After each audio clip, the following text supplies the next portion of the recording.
Hello దోస్తులు, మంచిగా ఉన్నారా? నేను మీ లచ్చక్కను. ఈరోజు మన వీడియో లచ్చక్క కుటుంబం.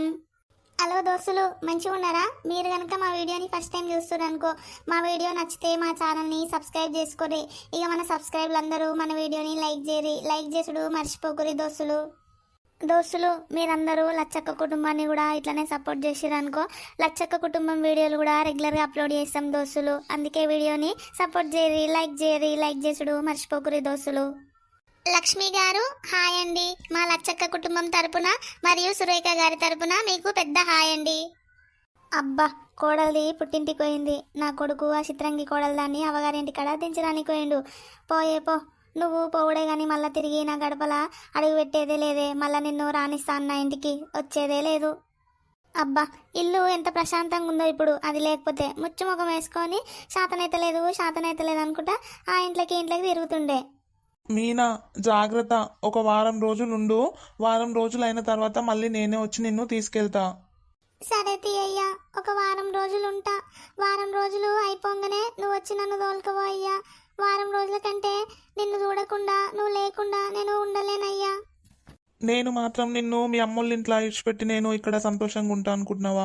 నేను ఉంచకపోతుండే మీ అమ్మోళ్ళ ఇంట్లో, కానీ ఎందుకు ఉంచుతుందంటే ఇక్కడ పరిస్థితులు బాగాలేవు. నువ్వు ఇక్కడనే ఉన్నావనుకో, అమ్మ అన్న మాటలు గుర్తు తెచ్చుకొని పదే బాధపడుతుంటావు. గొడవ పెద్దదవుతుంది. అందుకే ఒక వారం రోజులు నువ్వు అక్కడ ఉంటే కొంచెం ఎక్కడిదక్కడ సెట్ అవుతుంది. అందుకే వారం రోజులు ఉండు. వారం రోజులు కాగానే మళ్ళీ వచ్చి తోలుకొస్తా. మీనా, నువ్వు అట్లా డల్లు ఉండకు. అమ్మ వాళ్ళకి డౌట్ వస్తుంది, ఏమైందో అనుకుంటారు. ఏమండి, ఏంటండి ఇదంతా? అసలు ఏం జరుగుతుంది? నా జీవితం ఎటుపోతుంది? మిమ్మల్ని వదిలిపెట్టి నేను ఏ పండుగకు కూడా మా అమ్మోళ్ళింటికి రాకపోతుండే. అలాంటిది ఇప్పుడు ఇక్కడ ఒక వారం రోజులు ఉండాల్సి వస్తుంది. కనీసం నాకు పిల్లలున్నా వాళ్ళతోనన్నా ఉండేదాన్ని. పిల్లలు లేరాయే. చుట్టుపక్కల అందరూ పిల్లల గురించి అడిగే ప్రశ్నలకు కూడా నేను సమాధానం చెప్పలేనండి. నాకు తెలుసు మీనా, నీ గురించి నువ్వు ఎంత బాధపడుతున్నావో నాకు అర్థమవుతుంది. నేను కూడా అంతే బాధపడుతున్నా. ఒకటే వారం రోజులు కదా, నువ్వు ఉండు. అగో, బిడ్డ అల్లుడు వచ్చినట్టురుగా బయటనే నిలబడ్డారు. ఇంట్లోకి రాక గీడేం చేస్తుర్రో వస్తున్నామని ఫోన్ కూడా వేయలేదు. ఎప్పుడొచ్చారు బిడ్డ? బయట నిలబడ్డారు ఇంట్లోకి రాక. ఇప్పుడే వస్తురాయే బిడ్డ, మంచిగున్నవాయే? మంచిగానే ఉన్నమ్మా, మీరు మంచిగుర్రా? మేము మంచిగానే ఉన్నాం బిడ్డ. ఫోన్ కూడా వేయకపోతే వస్తున్నామని ఇట్లా. ఏం లేదు అత్తమ్మ, మీనకే మిమ్మల్ని చూడబుద్ధి అవుతుందని 2-3 రోజుల నుంచి అంటుంది. అందుకే సరే ఒక వారం రోజులు ఉండు అని నేనే తోలుకొచ్చిన. అట్లనా? బిడ్డకు 2-3 రోజుల నుంచి మమ్మల్ని చూడబుద్ధి అవుతున్నది. నాకు కూడా బిడ్డే 2-3 రోజుల నుంచి కలలనే కనిపిస్తుంది. కళ్ళల్లో ఉన్నట్టే ఉంది. ఒక పూట వచ్చిపోదామంటే ఈ పని చల్లగుండా పని తీరుతనే లేదల్లుడు. మొన్ననే ముదురు తీపిచ్చినాము. ముదురు అయిపోయినాక పోదామని మేమే అనుకుంటున్నాము. మా అమ్మ నేను వచ్చి ఓ పూట చూసి ఉండి వద్దాం అనుకుంటున్నాము. ఇక నువ్వే తోలుకొని వచ్చినావు. ఎట్లయితే ఏముంది తీయల్లుడు, బాగా తోలుకొచ్చినావు బిడ్డను. దర్రి బిడ్డ దర్రి, కాలు చేతులు కడుక్కొని ఇంట్లోకి పోదాం దర్రి. నీళ్ళు తాగు దర్రి, ఎండల పడొచ్చారు. సరే అత్తమ్మ, పర్రి లోపలికి. అల్లుడు ఇట్లా మంచం మీద కూసో బిడ్డ. బుజ్జవ్వ, నువ్వు కూడా అట్లా కూసోరాదు బిడ్డ. అమ్మా, నువ్వు కూడా కూసోయే అట్లా. కూసుంటది బిడ్డ. మంచి నీళ్ళు తాగుర్రి, ఎండల పడొస్తుంది, దూపు అవుతుండొచ్చు. ఇప్పుడు ఏమొత్తి అమ్మా, ఇప్పటిదాకానే రాయనము. దూపేమైతలే, నువ్వైతే కూసోయే. అమ్మా, నానెట్టు పోయిండే? బాయికాడికి పోయిండా? నాయన బావి దిక్కే పోయిండు బిడ్డ. ఇప్పటిదాకానే తిన్నాడు. నాయన అటు పోయిండు. 10 నిమిషాలు అయిందో లేదో మీరు ఇట్లా వచ్చిర్రు గంతే. ఒక బుక్క అన్నం అన్న తినుర్రి బిడ్డ. వస్తురి, నీళ్ళు తాగమంటే వద్దంటిరి, అట్లనే కూసుటిరి. అన్నము వేసుకొస్తా తినుర్రి. ఇప్పుడు ఏదొద్దత్తమ్మ, ఇందాకనే తినేసి వచ్చినాం. తిను, కూసో. ఏమైంది వీళ్ళకు? ఫోన్ చేయకుండానే వచ్చిర్రు. ఎప్పుడు వచ్చినా ఫోన్ చేసి అమ్మ వస్తున్నామే అని వద్దురు. వచ్చిర్రు. నీళ్ళు తాగమంటే నీళ్ళు తాగుతలేరు, అన్నం తినమంటే అన్నం తింటలేరు. సప్పుడు గంట కూసురు. ఏమైంది? ఏమైనా లొల్లైందా లేకపోతే ఉత్తనే వచ్చిందా నా బిడ్డే? అమ్మ నాయన కూడా మంచిగా రా బిడ్డ. ఏం పని చేస్తుర్రు? మంచిగానే ఉర్రు అత్తమ్మ. ఏం పని ఉంది? నాయన బావి కాడికే పోతుండు. ఇక అమ్మ అప్పుడప్పుడు బావి కాడికి పోతుంది, లేకపోతే ఇంటికనే ఉంటుంది. మంచిగానే ఉర్రు. కాళ్ళనే వస్తుంది. ఏం పని ఉంది బిడ్డ? ఇప్పుడు ఏం పని లేకనే పాయే. అమ్మను కూడా ఎక్కించుకురావద్దా? 2 రోజులు ఉండి పోతుండే కదా అమ్మ కూడా. అత్త కోడళ్ళు ఇద్దరు ఈయనే ఉంటే మాకు ఎవరుండి పెడతారు అత్తమ్మ? వంటకు ఇబ్బంది అవుతుంది కదా. మళ్ళీ ఎప్పుడన్నా వచ్చినప్పుడు ఎక్కించుకొస్తుంది. నా బిడ్డే ఇంట్లో ఏమన్నా లొల్లి అయితే వచ్చిందేమో అనుకున్నా కానీ లొల్లి కూడా ఏం కాలేనట్టుందిగా. అమ్మ నాయన మంచిగుర్రా అంటే నాల్లుడు మంచిగానే ఉర్రన్నాడు. అమ్మని ఎక్కించుకురావద్దా అంటే మళ్ళీ ఎప్పుడన్నా వచ్చినప్పుడు ఎక్కించుకొస్తాం తీ, వండుకోనికి ఇబ్బంది అవుతుంది కదా అంటుండు.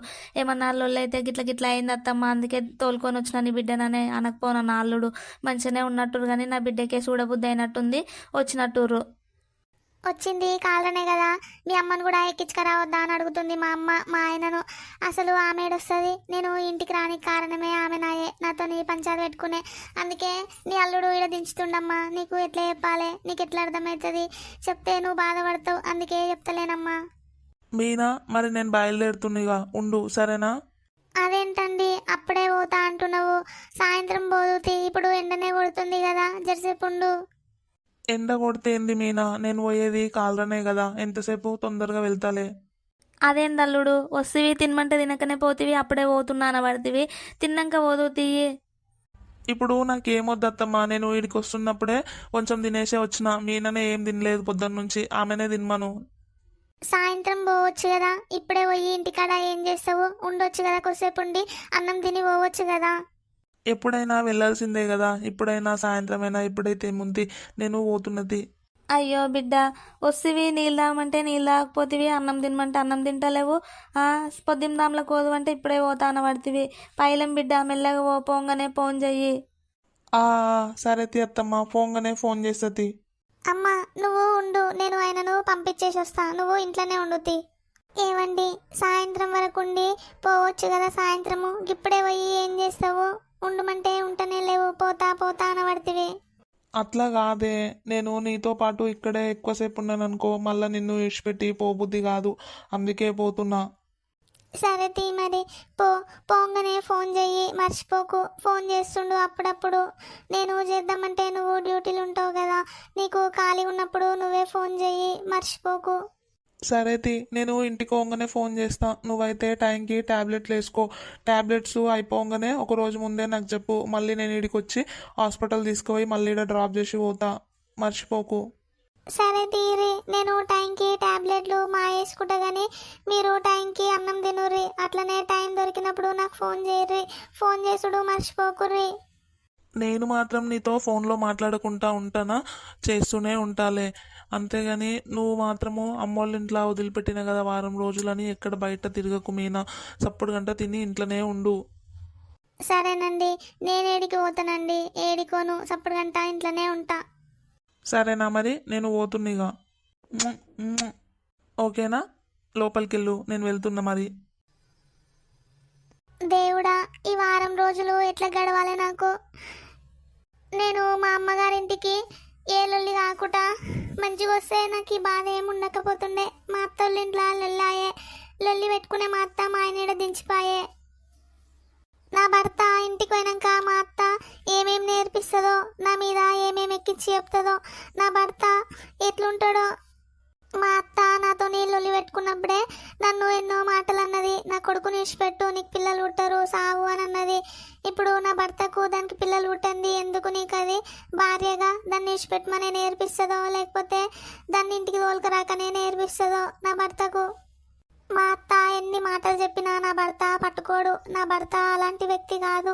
నా భర్త మీద నాకు నమ్మకం ఉంది, కానీ చెప్పుడు మాటలకు ధర్మరాజే మారిపోయిందని అంటారు కదా పెద్దోళ్ళు, చెప్పలేము నా భర్త ఏంది. ఒకవేళ మారిపోతుండొచ్చినా మరి నా భర్త, నా అత్త మార్పేస్తుండొచ్చినా నా మొగన్ని, నన్ను నా మొగన్ని వాపుతుండొచ్చినా, ఎట్లయితుందో ఏమో ఆలోచించుకుంటేనే భయం అవుతుంది. అయినా నేను ఇప్పుడు ఇవన్నీ ఆలోచించుకొని ఏడ్చి బాధపడినంత మాత్రాన జరిగేది జరగక మానదు కదా, ఎట్లా ఏదంటే గట్లయితుంది, ఏం చేస్తా. అయినా నేను ఇప్పుడు ఏమన్నా గట్టిగా మాట్లాడదామన్నా మాట్లాడలేని పరిస్థితి, ఎందుకంటే పిల్లలు పుట్టకపోవడానికి కారణం నేనే, నాకే ఇట్లా కాబట్టే. అవ్వ ఎండలు చల్లగుండా, ఎండలు ఏం ఎండలు అవ్వ. గీ పోషోళ్ళ ఇంటికి గీ పక్కకే ఉంది కదా అని పోయొచ్చినంత మాత్రానే నెత్తి అంతా గుద్దినట్టు అవుతుంది, మాడని వస్తుంది తల్లి, ఏమెండలు గిప్పుడే గిట్లా కొడుతున్నాయి, ముందు ముందు ఎట్లుంటే ఏమోనవ్వా. అగో నా కొడుకు ఇంకా రాలేదా, ఆ చిత్రంకి కోడలు దాన్ని అవగారింటికాడ దించొస్తాను ఆయ పొద్దుగాల, ఇంకా రాలేదు మరి. ఓమ్మో ఈడు కూడా వస్తాడా మరి, దాన్ని తోక పట్టుకొని అత్తగారింటికనే ఉంటుండొచ్చునా. షి వాడు అత్తగారింటి కాడ ఎందుకుంటాడు, దాన్ని దించి వస్తుండొచ్చు. ఒకసారి ఫోన్ అయితే వేస్తా, ఏడుండో. హలో కొడుకా, ఏడున్నావురా? అమ్మా వస్తున్నా. కాదరా కొడుకా, వెళ్ళినవా లేకపోతే అత్తగారింటి కాడనే ఉన్నావా పెళ్ళాన్ని చూసుకుంటా? వస్తున్నా అని చెప్పినా కదమ్మా, మళ్ళీ ఎందుకు అట్లా మాట్లాడుతున్నావు? పెట్టేయి, వస్తున్నా. సరే సరే దా దా. అవ్వ నా కొడుకు నా మీద కోపానికి రావట్టే, వస్తున్నాను చెప్తే అర్థమైతలేదా? పెట్టేయి ఫోను అనబట్టే. కోపడితే కోపడంతి, నా కొడుకు నా మీద కోపడకపోతే ఎవరి మీద కోపడతాడు? దారా కొడుకు దా, నువ్వైతే ఇంటికి రా. నిన్ను మెల్లగా ఎట్లా మారవానో నా దగ్గర మస్తు పథకాలు ఉన్నాయిరా. ఏదో ఒక పథకం అమలు చేసి నిన్ను నా దిక్కు దింపుకుంటా. ఏమన్నా కానీ ఆకలి అవుతుంది, బుచ్చకంతా భువనన్న తింటా. అత్త చూడు, ఇంట్లో అంత పెద్ద గొడవ చేసింది, సిస్టర్ను తిట్టింది పాపం. మళ్ళీ ఏం జరగనట్టుగా ఎంత సంతోషంగా ఉంది చూడు. అగో వచ్చినవా లిల్లీ? ఆకలి అవుతుందే, బుచ్చకంతా బువ్వ తిందాంపా ఇద్దరం కలిసి. నాకు ఇప్పుడు తినాలని లేదు, నువ్వు వెళ్ళి తిను, నేను తర్వాత తింటా. ఏందే లిల్లీ తర్వాత తింటావు? తర్వాత ఎప్పుడే? తర్వాత పొద్దు నెత్తి మీదకి వచ్చింది, ఒకటైతుంది. ఇంకెప్పుడు తింటావే? ఆకలి అవుతలేదా? నడువు తిందాం. అత్త, నీకు మనుషులతో కలిసి తినే అలవాటు ఉందా? ఎప్పటి నుంచి అత్త ఇది కొత్తగా? అగో అదేందే లిల్లీ, ఏమో గట్లన్న పడుతుంది. మనుషులతో కలిసి తినే అలవాటు ఉందా కొత్తగా? ఇది ఎప్పటి నుంచి అనబడుతుంది అంటే ఏందే? నేను మనుషులతో తిననా? ఏమో అత్త, నాకు తెలీదు. నీ ప్రశ్నకి సమాధానం నీకే తెలియాలి. అగో ఎన్నెళ్ళేంది ఏమో లిల్లీ, గిట్లనే మనుషులతో కలిసి తినే అలవాటు ఉందా నీకు అనబట్టే. నేను మనుషులతో కాకపోతే కుక్కలతోని, పందులతోని, ఈగలతోని, దోమలతోని కూర్చొని తింటా అనుకుంటుందా? ఇది ఎట్లా? దీని మాటలే అర్థం కావు, అన్నీ చిత్రంగా మాట్లాడుతుంది. ఈ లిల్లీ పట్నంలో ఉట్టి పెరిగింది కదా, అందరు కలిసి కూర్చొని తినుడు దీనికి తెలియదేమో మరి. ఇక ఒకడు కాలేజ్కి పోయే, ఒకడు ఆఫీస్ అనే, ఒకడు డ్యూటీకి పోయే, ఒకరు ఇంట్లో ఉంటాయి వేసే. ఇక ఎవరికి వీలైనప్పుడు వాళ్ళు తింటారు కదా, అందుకే మనుషులందరూ కూర్చొని తింటారా ఒక దగ్గర అని అనుకుంటుందో ఏమో మరి. దీనికి తెలియదు కదా, పట్నంలో ఉట్టి పెరిగే, ఊర్లో ఎట్లుండాలేందని దీనికేం తెలుసు. ఊళ్ళో అందరు కలిసి కూర్చొని తింటారా? పట్నంలో ఎవరంతా వాళ్ళే తింటారు కదా, అందుకే అట్లా అని ఉంటుంది. ఏంటో ఈ అత్త ప్రవర్తన నాకు అస్సలు అర్థం కావట్లేదు. అత్త నాతో బాగుంటుంది, బావతో మంచిగానే ఉంటుంది, మామయ్యతో కూడా బాగానే ఉంటుంది. మరి సిస్టర్తో ఎందుకు అట్లుంటుంది? సిస్టర్ అంటే ఎందుకు కోపము? అసలు ఈ ఇంట్లోనే ఇట్లుందా అత్త కోడళ్ళ మధ్య లొల్లి? లేకపోతే ప్రతి ఇంట్లో ఇట్లనే ఉంటుందా? పెద్దవాళ్ళు అంటారు కదా, ఒక అమ్మాయిని పెళ్లి చేసి అత్తవారింటికి పంపినప్పుడు ఆ ఇంట్లో చేసుకున్న భర్త మంచివాడైతే చాలని. కానీ అది చాలదు, ఆ ఇంట్లో చేసుకున్న భర్తతో పాటు అత్త కూడా మంచిదై ఉండాలి. లేకపోతే ఇలాంటి గొడవలే వస్తాయని నాకు ఇప్పుడు అర్థమవుతుంది. నేను కూడా లూసప్ని లవ్ చేస్తున్నాను కదా, ఒకసారి లూసప్ బ్యాక్గ్రౌండ్ ఏంటి, వాళ్ళ ఫ్యామిలీ ఏంటి, ఎలా ఉంటారో ఒకసారి తెలుసుకోవాలి. చూసిరుగా దోస్తులు వీడియో ఎట్లుంది మరి? నెక్స్ట్ పార్ట్ కావాలా? నెక్స్ట్ పార్ట్ కావాలంటే కమెంట్ చేయరి. మీరు కమెంట్ చేస్తే మీ గురించి నెక్స్ట్ పార్ట్ కూడా వేస్తాము. చూసిరుగా దోస్తులు వీడియో నెక్స్ట్ పార్ట్ కావాలా? నెక్స్ట్ పార్ట్ కావాలంటే కమెంట్ చేయరి. అట్లనే వీడియోని లైక్ చేయరి. లైక్ చేసుడు మర్చిపోకురి దోస్తులు. మీరు ఇట్లనే లచ్చక్క కుటుంబాన్ని కూడా మంచిగా సపోర్ట్ చేసిరనుకో, లచ్చక్క కుటుంబం వీడియోలు కూడా రెగ్యులర్గా అప్లోడ్ చేస్తూనే ఉంటాము. దోస్తులు లైక్ చేయరి, లైక్ చేసుడు మర్చిపోకురి.